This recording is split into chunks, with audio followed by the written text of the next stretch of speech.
What's going on, family? It's Dr. Tarek, Christian psychologist, here to help you to have the best relationships possible. Take a guess right now. What's the number one reasons why you think relationships and marriages fall apart? All right, come on, come on. I heard money. Nope. Issues with lovemaking. Nope. Infidelity. Nope. Arguing all the time. Nope. One more. Too many kids. Nope.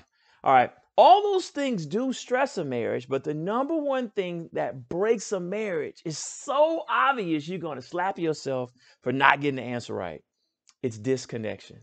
It's disconnection. I want to give you 4 tips for how you can avoid disconnecting in your marriage and not becoming roommates in just a second. But first, I want to talk to you about how we disconnect. All right. So think about it. It's so easy. So you come home from work, even though many of us are working from home right now, but you finish with your day. And I ask you, how many minutes do you spend with your spouse?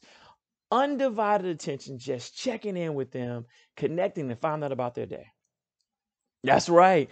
A study says that some couples spend less than 14 minutes a day. Now, when you break that down, that seems like not a little bit of time, but I ask you the last 7 days, how much time did you spend one-on-one with your spouse, just giving them your undivided attention? You weren't cooking, you weren't watching the show, or if you were watching the show, you were talking about the show with one another. Neither one of you were on your phones. Listen, we are dying inside of our marriages when we're not giving each other the attention that we want and deserve. So let me give you 4 tips, because otherwise you'll look up and you'll find yourself feeling so disconnected from your spouse, and you're in the same house.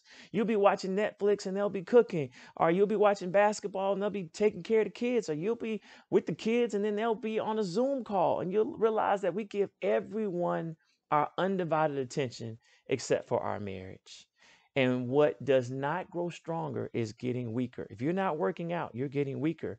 If you're not making money, you're losing money due to inflation. So if your marriage is not growing, if you're not building up that attentional bank account, that emotional bank account, it is lowering day by day, and you can look up and feel disconnected. Like right now, we can't even have a conversation. You can't even watch this video with no relationship. Meaning, if we don't have connection, we don't have Wi-Fi, we can't have relationship. So we need some bandwidth. We need some Wi-Fi. We need some relationship in our marriages to make them work. All right. So number one thing you can do is speak gently to your partner.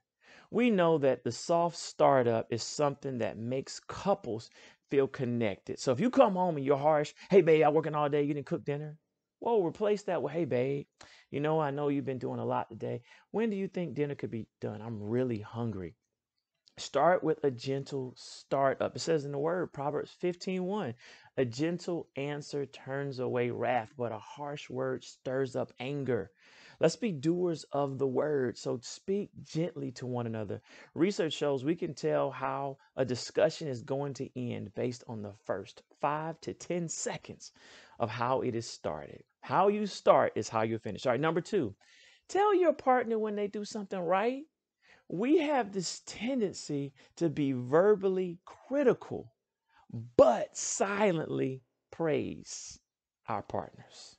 All right. So we'll think, I love my husband. I love my wife. I love the kids. They do well. They're on top of their homework, even in online school. But the minute the grade goes down, we verbally say, hey, you need to get serious. You need to take care of your business. I'm tired of telling you this. So make sure that you are telling your partner at least 3 times a day something you appreciate about them, or something that they're doing right. Hey, babe, when I come home, not only do you have a meal, you have a great meal prepared for me, and you worked as many hours as I did. Or, hey, babe, every month I don't ever have to worry about the bills being paid. The lights stay on because you are consistent in taking care of the bills and building legacy for our family. And it says in Proverbs 25:11, a word fitly spoken is like apples of gold in a setting of silver. It's right there in the word. And then number 3, listen to your spouse's suggestions. No one has a monopoly on the truth, not even President Donald Trump, who recently just got vaccinated, y'all. I just had to throw that in there. I know that's an aside. All that crap he was talking. Brother just got vaccinated. So listen to your spouse. I hear this from a lot of wives that feel like they don't have a voice in their marriage. They don't feel like they can speak up because they try to speak up and the husband drowns them out. And don't get me wrong, the same thing happens to husbands. They feel like, what's the point of talking if you're just going to interrupt me and you're just going to argue? I'm willing to talk to you, but I'm not willing to argue. Listen to your partner's suggestions. It says Psalm 94:9, he who planted the ear, does he or she not hear? What's the point of having ears if you're not going to listen to your spouse and they're 50% of the relationship? And then number 4, invite your partner to do something that they enjoy with you. You know, when the word says be fruitful and multiply, it's not just talking about having children. It's talking about being fruitful with your love and allowing it to multiply. Connection, increasing the connection by inviting your spouse out on a date, by asking them to do something they love, by saying, hey, let's watch your favorite Netflix show. I can get into it. What you're doing is that you are responding to their bid for attention. A lot of times we have a need for attention and we'll have bids. We'll just sit next to our partner or we'll make a move. And if you reject that bid, you are actually starting to disconnect from your spouse. You're turning away versus turning towards them. So make sure that you're doing those 4 things and your relationship can stand the test of time because you are doing the most critical thing possible, which is staying connected with the one you love.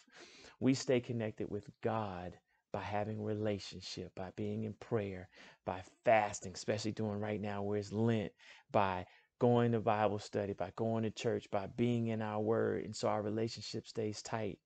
And if marriages and relationships are made in God's likeness and his relationship to the church, he's always close, but he's always intentional.